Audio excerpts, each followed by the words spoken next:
طلبہ آداب، میں آپ کا میزبان ڈاکٹر امجد علی بابر اسرار اردو کے تحت ایک اور موضوع لے کر آپ کی خدمت میں حاضر۔ آپ سب کے فون کالز، میسیجز اس بات پہ آئے کہ سر افسانے کے حوالے سے بھی بات کریں، اور جموں یونیورسٹی کے مختلف سیمیسٹرز میں افسانہ جو ہے پڑھایا جا رہا ہے۔ اردو کے طلبہ 11th کلاس سے لے کر کالج تک یہ پڑھتے ہیں، اور یونیورسٹیز میں بھی افسانہ اسپیشل اسٹڈی کے طور پر بھی پڑھایا جا رہا ہے۔ دیکھنے میں یہ آیا ہے کہ بہت سے بچوں کو افسانے کی تعریف،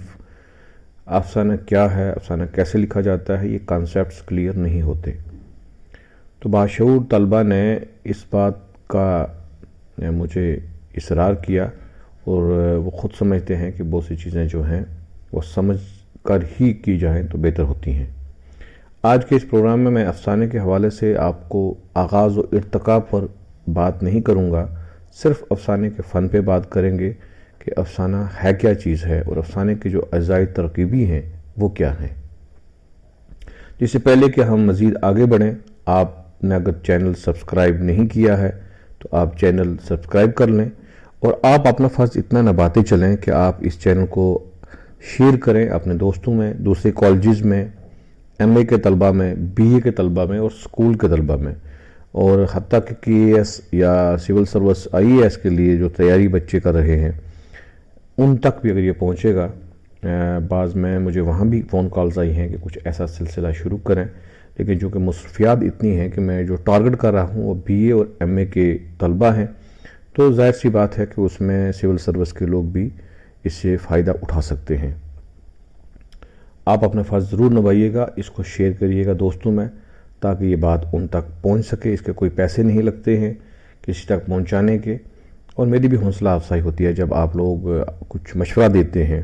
تو بات آگے مزید بڑھانے کا اور کام کرنے کا جو ہے دل بھی کرتا ہے۔ آج کا میں نے سیدھا لکھا ہے افسانہ کیا ہے۔ آپ کے ذہن میں یہ آنا چاہیے سوال کہ افسانہ ہے کیا چیز ہے۔ آپ پڑھتے آئے ہیں، آپ نے یاد بھی کیے ہیں، آپ نے خلاصے ان کے اگزام میں لکھے بھی ہیں، آغاز و ارتقاء لکھا ہے، فن لکھا ہے، لیکن پھر بھی جب میں ایم اے کے بچوں کو پوچھ لوں یا گریجویشن کے بچوں کو پوچھ لوں تو وہ پوری طریقے سے کھل کے بات نہیں کر سکتے۔ میں نے سب سے پہلے کچھ ناقدین کی، کچھ محققین کی جو افسانے کے لیے ان کے جو انہوں نے تعریفیں کی ہیں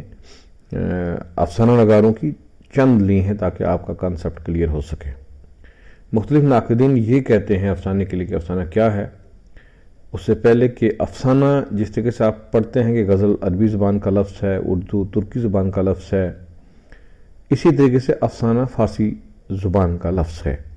جس کے معنی قصہ یا کہانی کے ہیں۔ آپ نے پڑھا تھا کہ غزل کے معنی ہیں، لغوی معنی ہیں عورتوں سے باتیں کرنا، تو بالکل ٹھیک اسی طریقے سے افسانے کے لغوی معنی ہیں کہانی یا قصہ۔ انگریزی زبان میں افسانہ کو ہی شارٹ سٹوری کہا جاتا ہے۔ مختصراً افسانہ ان کہانیوں سے بلکہ مختلف اور امتیازی صنف ہے۔ برینڈر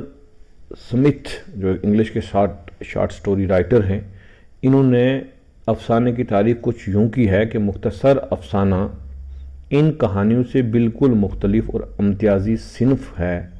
جو اتفاق سے کہانی ہونے کے علاوہ مختصر بھی ہوتی ہے۔ یہ کہانی ایک واضح فنی صورت ہے، اور ایجاز و اختصار، جدت، فنی حسن اور چاشنی اس کی امتیازی خصوصیات ہیں۔ یہ تھے جی برینڈر سمتھ جنہوں نے یہ خصوصیات بتائی ہیں کہ مختصر افسانہ مختصر بھی ہوگا، یعنی وہ طویل نہیں ہوگا، اس کے بعد اس میں کچھ فن کے اعجاز ہوں گے، معجزے ہوں گے، اختصار یعنی بہت مختصر ہوگا، جدت نیاپن ہوگا، فن اس کا جو ہے اس میں فن کے بغیر وہ افسانہ نہیں لکھا جائے گا۔ ایسی جو بھی فن پارہ آپ کے سامنے آئے گا تو یہ برینڈر سمتھ کے مطابق یہ مختصر افسانہ یا شارٹ سٹوری ہوگا۔ سعادت حسن منٹو ہمارے اردو ادب کے بڑے افسانہ نگار، وہ اس افسانے کی تعریف یوں کرتے ہیں۔ سعادت حسن کہتے ہیں کہ ایک تاثر خواہ وہ کسی کا ہو، آپ نے اوپر مسلط کر کے اس انداز سے بیان کر دینا کہ وہ سننے والے پر بھی وہی اثر کرے، یہ افسانہ ہے۔ بہت خوبصورت تعریف کی ہے سعادت حسن منٹو نے، کہ کہتے ہیں کہ کوئی ایسا تاثر، کوئی ایسا اثر یا کوئی ایسا واقعہ، اگر میں آپ کو آسان لفظوں میں سمجھاؤں، جو آپ پر مسلط نہ ہوا ہو، لیکن جب آپ لکھیں تو یوں سمجھیں کہ یہ میرے ساتھ ہوا تھا، اور جب وہ لکھا جائے، فن کے پہرائے میں ڈالا جائے، تو جو قاری پڑھے اس پر بھی ویسا ہی اثر کرے جیسے کہ اس پہ ہوا تھا۔ تو سعادت حسن منٹو کے قریب یہ افسانہ ہے۔ اسی طریقے سے لام احمد اکبر آبادی لکھتے ہیں کہ کسی ایک واقعے، جز یا احساس کی تاریخ بیان کر دینا مختصر افسانہ ہے۔ یعنی کسی ایک واقعے پر اگر آپ بات کر دو، کسی ایک تاریخ کے کسی ایک جز پہ بات کر دو، اور یہ افسانہ ہے۔ یہ کہا جی لام احمد اکبر آبادی نے۔ اور افسانے کی ان سبھی تعریفوں کو مدنظر رکھتے ہوئے ہم کہہ سکتے ہیں کہ افسانہ وہ فن پارہ ہے جو کسی شخص کی زندگی کے ایک پہلو پر روشنی ڈالے۔ افسانہ اس کہانی کو بھی کہا جاتا ہے جو آدھ پون گھنٹہ میں پڑھ کر ختم کی جا سکے۔ یہ بھی مختلف لوگوں کی گئی تعریف ہی ہے، لیکن کل ملا کر یہ مانا جاتا ہے کہ افسانہ جو ہے وہ مختصر تحریر ہے، جس کو ہم مختصر وقت میں پڑھ کے ختم کر سکیں، اور جو کسی شخص کی زندگی کے ایک پہلو پہ، کیونکہ ہر انسان کی زندگی کے مختلف پہلو ہوتے ہیں، ہر انسان کی زندگی کے سماجی پہلو ہیں، اس کے سیاسی پہلو ہیں، اس کے تعلیمی پہلو ہیں، اس کے اپنے ذاتی پہلو ہیں، اس کی عوام کے ساتھ کیسے ہے، وہ گھر میں کیسے ہے، تو یہ سبھی چیزیں افسانہ میں کور نہیں ہو سکتی ہیں ایک وقت میں صرف افسانہ ایک چیز پہ لکھا جائے گا۔ اب آتے ہیں افسانے کے اجزائی ترکیبی، کہ کون کون سی چیزیں جو ہیں وہ ہمیں پتہ ہونی چاہیے، جسے ہمیں کامیاب افسانہ نگار بن سکتے ہیں، یا کسی کا افسانہ پڑھ کر ہم اس پہ تبصرہ کر سکتے ہیں کہ اس میں کیا چیزیں اچھی ہیں اور کیا چیزیں اچھی نہیں ہیں۔ سب سے پہلی بات ہے جی قصہ یا کہانی۔ کوئی بھی افسانہ آپ لکھتے ہیں اس میں کوئی قصہ یا کہانی ضرور ہوگا، جو ہم تک ایک میسج پہنچے گا، وہی چیز ہم کو آگے لے کر بڑھتی ہے۔ حالانکہ جب آپ بعد میں آئیں گے جدیدیت میں، اور علامتی افسانے اور اس طرح کے افسانے چلے، اور کہانی جو ہے اس پر مزید گفتگو ہوتی ہے، لیکن آپ کو یہ پتہ ہونا چاہیے کہ کہانی میں، افسانے میں کوئی کہانی، کوئی قصہ ضرور ہوگا۔ دوسرا جو اس کا ہم مان کے چلتے ہیں جی پلاٹ۔ یہ پلاٹ جو ہے بہت اہم چیز ہے۔ عام طور پر جو آپ لوگ اس کی طلبہ نے اس کو یاد بھی کیا ہوتا ہے کہ مختلف واقعات کی ترتیب کو پلاٹ کہتے ہیں، اور افسانے میں جو بھی واقعات درپیش آتے ہیں، افسانہ نگار ان کا ایک منطقی سبب پیدا کرتا ہے۔ اس پر پلاٹ کی کامیابی کا دار و مدار ہوتا ہے کہ جو بھی پلاٹ ہو، اکثر بچوں کو یہ کلیئر نہیں ہوتا، اور شاید افسانہ اسی لیے نئے لوگ بہت جلدی لکھنا سٹارٹ نہیں کرتے ہیں۔ شاعری کی طرف نئے طلبہ راغب ہوتے ہیں، شاعری کرنا چاہتے ہیں، لیکن شاعری ایک مشکل فن سے گزرنا پڑتا ہے، عروض سے، تو طلبہ وزن میں نہیں آ پاتے تو شاعری چھوڑ دیتے ہیں۔ لیکن اگر افسانے کی طرف دھیان کریں گے، چند اجزائے ترکیبی دیکھ لیں گے، تو آپ ایک اچھی طرف جا سکتے ہیں اور افسانہ لکھ سکتے ہیں۔ پلاٹ کا منطقی سبب یہ ہے کہ سپوز اگر ایک افسانہ نگار کسی ایک شخص کو دوسرے شخص سے ملا رہا ہے، تو وہ کوئی سبب پیدا کرتا ہے۔ یہ نہیں ہے کہ احمد حمید سے ملا، اس سے چائے پی کٹھا، یہ نہیں ہوگا۔ تو اس میں افسانہ یہ ہے کہ احمد حمید سے کیوں ملا، کہاں ملا، کسی کالج میں ایک ساتھ پڑھتے تھے، کوئی اور واقعہ ہوا، اس طریقے سے۔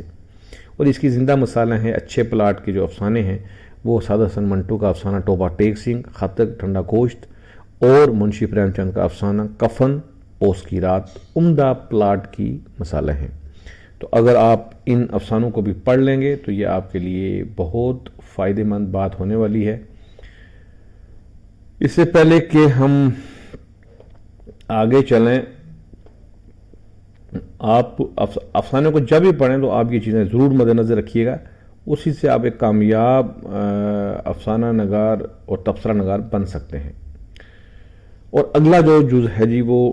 ہم جو افسانے میں آپ کے سامنے رکھ رہے ہیں پلاٹ کے بعد، وہ ہے کردار نگاری۔ کردار چونکہ افسانے یا کسی بھی فن پارے کے، چاہے وہ ناول ہوں چاہے داستان ہوں، اس کو آگے بڑھانے میں کرداروں کے بغیر آگے نہیں بڑھتا، اور کرداروں کو آپس میں ملانے کا جو فن کرتا ہے وہ پلاٹ کرتا ہے۔ یہ بات آپ ذہن میں رکھیے گا۔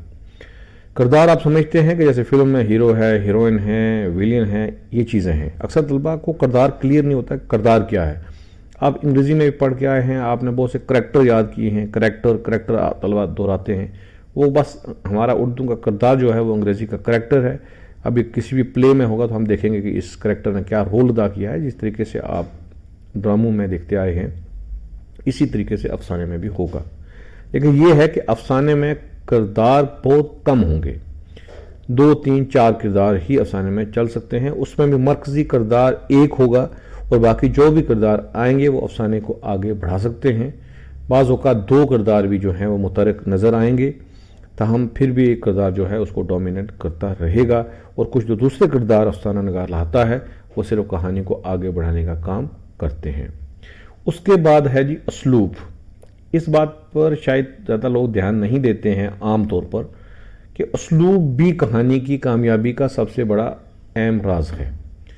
افسانے کا اسلوب کیا ہونا چاہیے؟ افسانہ سادہ ہونا چاہیے، اس کی زبان رواں ہونی چاہیے، اور جس معاشرے کے حوالے سے افسانہ لکھا جا رہا ہے یا جس کی نمائندگی کر رہا ہے وہ جو زبان بولی جا رہی ہے وہ اس معاشرے سے مناسبت رکھتی ہو۔ مثال کے طور پر اگر لکھنؤ کی کسی جگہ کا افسانہ لکھا جا رہا ہے تو ہمیں وہ ادبی طرح کی اردو ہی وہاں پر لانی پڑے گی۔ اس کے برعکس اگر ہم اپنے جموں یا کشمیر کی کریں گے، کشمیر کا لہجہ کہیں ہمیں نظر آئے گا، تو اگر ہم وہ چیز پیدا کرنے میں کامیاب ہوں گے جس طرح سے کشمیر میں اردو بولی جاتی ہے تو وہ ایک کامیاب افسانے کی دلیل ہوگی۔ منشی پریم چند کے بہت سے افسانوں میں چونکہ وہ متوسط طبقے کے حوالے سے لکھتے تھے تو انہوں نے وہ زبان بھی استعمال کی ہے جو متوسط طبقہ بولتا تھا۔ اس اعتبار سے افسانے کا اسلوب بہت ضروری ہے، اور جتنا افسانے کا اسلوب بہتر ہوگا، جتنی اچھی مناسبت رکھتا ہوگا، اتنا ہی افسانہ کاری کو اپنی طرف متوجہ کرے گا۔ پھر ہے جی آغاز و اختتام۔ اسلوب کے ساتھ ہی ملتی جلتی چیز ہے آغاز و اختتام، یعنی افسانے کا آغاز کیسا ہو رہا ہے اور اختتام کیسے ہو رہا ہے۔ افسانے کا آغاز جتنا مؤثر ہوگا، یعنی شروع سے ہی اس طریقے سے افسانہ نگار تحریر لکھے کہ وہ قاری کو اپنی طرف کھینچ کے لے آئے، وگرنہ قاری کی دلچسپی اس میں نہیں بن پائے گی۔ اگر افسانے کا آغاز مؤثر نہیں ہوگا اور جب افسانہ ختم ہوتا ہے تو اس کا انداز پھر بہت با اثر ہونا چاہیے تاکہ قاری کے ذہن کے اوپر اس کے نقوش طاری ہو جائیں اور قاری ایک سمے تک وہ چیزیں اپنے ذہن پر نقش کر لے۔ وحدت تاثر، افسانے کا ایک تاثر ضرور ہوتا ہے، یعنی قاری کو کسی نہ کسی طرح متاثر کرتا ہے کہ مختلف افسانے ہوں گے، مختلف موضوعات ہوں گے۔ ہو سکتا ہے کہ کوئی شخص رومانی افسانوں سے زیادہ متاثر ہوتا ہے اور دوسرا سماجی افسانوں سے زیادہ متاثر ہوتا ہے، لیکن کوئی نہ کوئی چیز ایسی ضرور ہوگی جو اپنا اثر چھوڑے گی۔ اگلا جز ہم لے کے چلتے ہیں جی کہ اتحاد و زما و مکان۔ زما و مکان، تھوڑا میں نے جو زما لکھ دیا ہے غلط لکھا گیا ہے، آپ اس کو ٹھیک کریں گے کہ زما و مکان کا جو دھیان رکھنا بھی ضروری ہے۔ بعض افسانہ نگاروں کے ہاں ہم دیکھتے ہیں تو اس چیز کا بڑا ایک کمزوری پائی جاتی ہے کہ ہم زما و مکان یعنی کہ کس زمانے میں لکھا جا رہا ہے اور کون سا مقام ہے۔ جیسے فرض کر لیں کہ سردیوں کے موسم میں کشمیر میں یا جموں کشمیر میں لکھا جا رہا ہے، کہ کسی پہاڑی علاقے پہ افسانہ لکھا جا رہا ہے اور کہیں ہم غلطی سے ایسا کر دیں کہ باہر پھل لگے ہوئے ہیں یا ہریالی ہے، تو ہمارے ہاں تو سردیوں میں ایسا ہوتا نہیں ہے، یا گرمیوں کا موسم ہے اور بار ہم ایسے کسی پھل کا ذکر کر دیں گے جو گرمیوں میں نہیں ہوتا ہے، تو اس چیز کا بھی دھیان رکھنا پڑے گا۔ اور اتنا بھی کہ اگر کوئی ہم کسی کے کپڑوں کا کچھ منظر نگاری کر رہے ہیں کہ اس نے کس طرح کا لباس پہنا ہوا تھا، اور ہم سردیوں کے موسم میں یہ کر دیں کہ اس نے کوئی پتلے رنگ کے کپڑے پہنے ہوئے تھے اور اس پہ ہم کو زیادہ دھیان نہ دیں، یا گرمیوں میں ہم لکھ دیں ایسا کہ بھئی اس نے کوٹ پہنا ہوا تھا یا سویٹر پہنی ہوئی تھی، تو وہ بھی ہم اس چیز سے پوری واقف نہیں ہوں گے جو افسانے کا لوچ مانا جائے گا۔ اس کے علاوہ جو ہے ماہرین یہ کہتے ہیں کہ افسانے کی کامیابی پر اس کا آغاز، جو میں پہلے بتا چکا ہوں کہ آغاز مؤثر ہو، پھر وسط کہ اس کے درمیان میں جو کہانی آگے ارتقا پاتی ہے اس میں جو ہے ایک ربط ہو تاکہ کہانی ٹھیک طریقے سے آگے بڑھے اور قاری کو اپنی گرپ میں باندھ کر رکھے، اور پھر خاتمہ جو اختتام ہے وہ کہانی کا مؤثر ہوگا تو کہانی کامیاب ہوگی۔ افسانے کا آغاز کہاں ہوا؟ حالانکہ میں نے اس میں افسانے کے آغاز و ارتقاء پر بات بالکل نہیں کرنی ہے، لیکن صرف یہاں میں آپ کو چھوڑ دیتا ہوں، اور اگر آپ کہیں گے کہ ارتقاء پہ بھی بات کریں تو میں ارتقاء پہ بات کروں گا کہ افسانہ شروع کہاں سے ہوا۔ چونکہ ایک وقت جو تھی ناول لکھی جا رہی تھی، لیکن ناول جو ہے وہ ایک طویل قصہ تھا جس پر کسی شخص کی زندگی کو کور کیا جا سکتا تھا، لیکن جب زندگی میں تیزی آئی تو لوگوں نے چاہا، قارئین نے چاہا کہ کچھ مختصر کہانی آئے، تو افسانہ وجود میں آیا۔ اس حوالے سے ناقدین یہ کہتے ہیں، محققین یہ کہتے ہیں کہ منشی پریم چند جو ہے پہلے افسانہ نگار ہیں، اور ان کا افسانہ دنیا کا سب سے انمول رتن پہلا افسانہ ہے، لیکن اس پہ اختلاف بھی ساتھ ساتھ ہے۔ اور کچھ ناقدین یہ کہتے ہیں کہ جی منشی پریم چند تو پہلے افسانہ نگار نہیں ہیں، بلکہ منشی پریم چند نے جو ہیں داستان ناول بھی لکھے ہیں اور بڑے کامیاب ناول نگار ہیں، لیکن ان کو پہلا افسانہ نگار ماننے سے بہت سے لوگ انکار کرتے ہیں، جن میں ڈاکٹر فرمان فتح پوری کہتے ہیں کہ سجاد حیدر یلدرم جو ہیں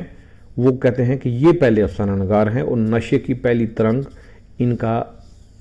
افسانہ ہے جو کہ سب سے پہلا افسانہ ہے۔ اور بعض لوگوں نے یہ کہا کہ راشد الخیری کا پہلا افسانہ، راشد خالی کو جو ہے وہ پہلا افسانہ نگار ہونے کا سہرا دیتے ہیں، اور ان کا افسانہ نصیر اور ختیجہ کو پہلا افسانہ قرار دیتے ہیں جو 1903 میں شائع ہوا۔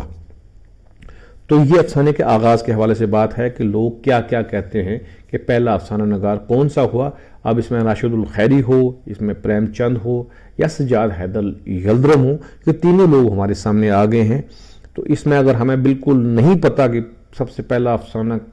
کس کا ہے تو کوئی بہت بڑی علم کی بات نہیں ہے، لیکن یہ لوگ ہیں جن سے افسانے کا آغاز ہوتا ہے، اور پھر کس طریقے سے افسانہ اپنے ارتقاء کی طرف آگے بڑھتا ہے۔ اگر آپ چاہیں گے تو انشاءاللہ ضرور اس پر بھی بات ہوگی۔ تو آج ہم یہیں رکتے ہیں۔ آپ اس چینل کو شیئر ضرور کریے گا، اور اگر آپ کو پسند آئے تو اس کو لائک کریے گا، اور مجھے کمنٹ باکس میں بھی بتا دیجیے گا کہ مزید کیا بات کرنی ہے۔ السلام علیکم۔